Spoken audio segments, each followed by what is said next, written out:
Yo, what is going on, guys? This is Snakebeater back with a brand new video. Today, guys, I'm going to be talking about the two top tier legends for Arena in Season 9. If you do enjoy this video, please make sure you hit the like button, comment down below, and please subscribe your notifications on. That way you never miss an upload. Trying to push towards 1K subs before the end of the year, so any support really does help. But let's jump straight into this video. So basically, I have been watching a lot of Arena gameplay, and I have been watching a lot of pros, a lot of like coaches, YouTubers, basically voice their opinions on who they think it is the top tier legend for Arena. And I'm going to link in the description the main guy who I've been watching, Hodsik. I believe he is an Apex Legends coach because I do recognize him and I have watched his content before.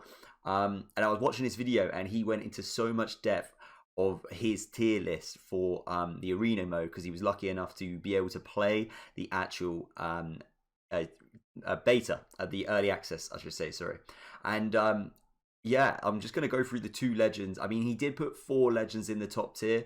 But I feel like the two that he also spent the most time talking about, and also the two in my head that I think actually, yes, they are going to be stupidly powerful in this game mode, is Lifeline and Loba, which is mind-blowing because everybody knows in BR, Lifeline, you know, she wasn't top tier and everyone did think she was going to come back this season after having a few changes done to her and she was going to be bottom tier. And of course, Loba has been, you know, unfortunately been in a lot of bad places with her glitches, with her bracelets and whatnot. But those two, in his opinion and in my opinion, because I'm going to go with him on it because it makes 100% sense, is that those two are the top tier legends, and I'm going to explain why. I will use a little bit of the game footage that he used from the beta test. I hope he doesn't mind me using it. As I say, this link will be in the description. I guarantee, just go have a watch of it. It is really good content. It's a long video, but it's so worth it. So basically, the reason why Lifeline and Loba are the top tiers, okay? So when you think about Arena, you got to remember, of course, everybody is buying items. You know, it's all on crafting metals, okay? So when you spawn in at the beginning, you have to obviously buy your weapons, you buy your guns, you buy your heals, and you have to buy your tacticals and your ultis, okay? You don't just get them, you have to purchase them. Now, if we would go through Lifeline first of all, okay, the reason why Lifeline is top tier in this is because of the fact that she can now res 2 people at once. She also has the ability to cancel the res if needed. Now, the way I see it as well, 1, this is going to be really helpful because she gets to keep fighting the whole time while pulling a res. But also 2, late game, she can buy a gold backpack. How mental is that going to be if she can pull off a double res with a gold backpack on? That will honestly be insane. The other thing is, of course, that she's got her now Doc Drone Heal. So it's been actually increased. Actually, off the top of my head, I can't remember what's the percentage. I should have written that down on my notes, but it is a lot quicker, guys, okay? That you will not need to carry medkit or ever pop a medkit again with this drone, man. It is so much quicker. Okay, you can just pop your drone. Okay, I'll have the footage running from Hod6 in the background, and you can just pop a battery and it is basically done. It's perfect.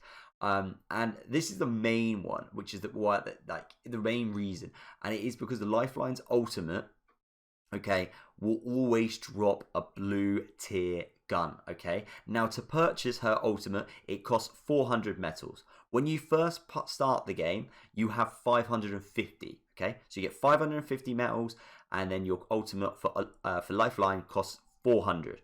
Okay, but when you drop her care package, okay, you not only get a blue tier weapon, which costs normally around, say, from like 500 to 700 metals, so you will never be able to purchase a blue tier weapon in the first round. Okay, not only do you get a blue tier weapon, but you will also get 2 shield batteries. Shield batteries cost 150 each, so that's 300. So your care package has pretty much come to the total of about 1,300, okay, and you got it for the price of 400. That is massive, okay, and obviously you can use the rest of your crafting metals in that beginning round to get some shield cells for your teammates and sort them out, because this game mode, to me, and from what I understand from a lot of the content creators that have been able to play it and whatnot, is the metals are so crucial in this game mode because you need to keep buying things. heals are very important because end of the day, if you don't have heals, you're eventually just going to get poked down and you'll be out in a matter of time. If you don't have the money to buy good weapons, you will not be able to do it. And that's where things like saving money via using ultimates and whatnot are going to be massive. And then the other one is, of course, Loba. Oh, actually, no, before I go on to Loba, as well, there is blue bins on the map, okay? If you use the blue bins, okay, I'm just quoting exactly what Hod6 said. He basically said that when you use the blue bins, okay, you obviously get the normal things like a Phoenix, a battery, and a med kit. But the you obviously still get the underlining bit that Lifeline can open up. And you said you guaranteed 8 cells. That is ridiculous. I didn't actually think it was 8 cells, but that's what he said, and I'm going to quote him. He's the one that got to play it, not me. But 8 cells, that is insane. So the only negative to playing Lifeline, though, is the fact it is quite slow to start with at the beginning because you're waiting for a care package to land. But you do obviously start with your Mozambique and your P2020 because you haven't purchased a gun. But yeah, it does take a little bit longer. It does mean you don't get essentially the position maybe you want. But I really do think that heal and that the drone is going to be massive in this game mode, and her care packages are going to be massive. I don't know whether she'll be as good in BR, but I really do think in Arena she's going to be absolutely insane. And then Loba, okay, the reason why Loba's in there as well is because, one, they've obviously changed her bracelet, so she is now able to be so much more smoother and aggressive. Now, this is the reason why she's in there as well, because they say when you now chuck your bracelet, you are able to move at literally the same speed you were at before. So you do not lose that momentum that you used to, where you literally just be trying to weave side to side and you wouldn't be able to do anything. You do not have that problem anymore. So it's easy to reposition, easy to get those little spots where you can counter people out and whatnot. And then the massive one is her ultimate. Now, I couldn't believe it when I read when Hodzic said it. Okay, but you can get Loba's ultimate for only 200 crafting metals. 200.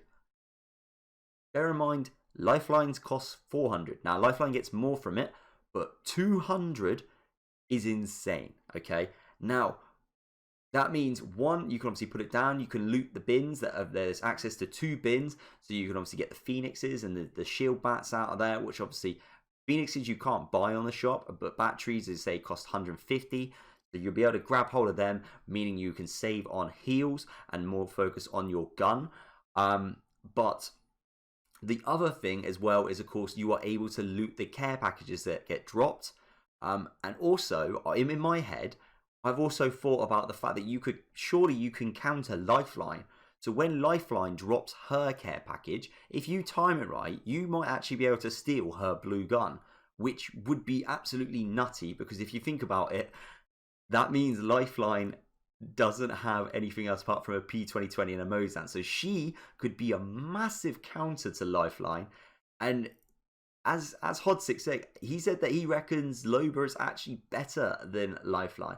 I personally see a lot of positives by playing Lifeline, but as he says, that you can't be as aggressive as you want to be, which is a massive shame. But yeah, those are the 2 top tier Legends, guys. I didn't think I'd see that. I didn't think I'd hear that. I really do think there's going to be some crazy combos out there, because originally in my head, I feel like you're going to probably only take one of these Legends, whether it's Lifeline or Loba. And then after that, you're obviously going to have to pick different Legends. I'd love to think Bangalore and Bloodhound would be an insane combo together, because Digi-Threats are expensive, and his scans and Bangalore's smokes can be massive. They could be absolutely filthy combos going off and whatnot. But it's going to be really interesting, guys. But yeah, those are my 2 top tier Legends. As I say, I did get all my info from Hod6, so I really want you guys to make sure you go check out his video after this. I haven't actually played any Apex this week. I've been really just waiting for Season 9 to come out. And of course, it was also my birthday on Tuesday last week. Fun fact. But yeah, man, when this video goes out, we've literally got 24 hours and less, or less than 24 hours until it drops. That's going to be insane. I literally can't wait for Season 9. It's going to be mad. I think it's going to be the best one yet. But yeah, I hope you guys have enjoyed this video. If you have, please hit the like button, comment down below, and please subscribe your notifications on that way you never miss an upload. I hope you've understood everything I said. I'm going to shut up, and I'll see you all in the next video.